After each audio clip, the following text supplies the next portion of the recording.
Sa pagpapatuloy ng ating balitaan, sa halip na salubungin ng nagniningning na Christmas lights ang Disyembre, binalot ng dilim ang buong isla ng Siargao na hanggang sa ngayon ay nananatili pa ring walang supply ng kuryente.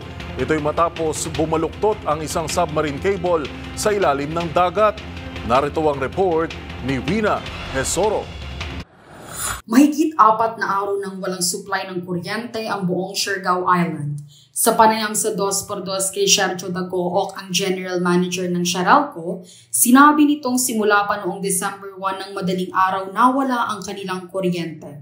Ayon kay Dagohoc, nang magsagawa sila ng test, linya sa kanilang submarine cable ang naging problema kaya't walang supply ng kuryente ang Siargao. Una ng hapon, I decided to disconnect yung transmission line at ang tinitest na lang namin na ipasok, walang load, ay yung submarine cable. At doon namin na-found out na kahit submarine cable hindi papasok. So ang ibig sabihin po niyan, ang may problema po ay ang aming submarine cable. Hindi pa matiyak sa ngayon ni Dagohoc kung kailan maibabalik ang supply ng kuryente dahil sa kakulangan ng materyales para makumpuni ang submarine cable. Dagdag pa ni Dagohoc, hindi pa makasisid sa dagat ngayon para kumpunihin ang bumaluktot na kable dahil sa hindi magandang panahon. Pagtitiyak ni Dagohoc, aabutin lamang ng 36 hours ang pag-aayos nito, oras na may isang pana ang kable sa barge na mahigit 6 na kilometro ang lalim sa dagat.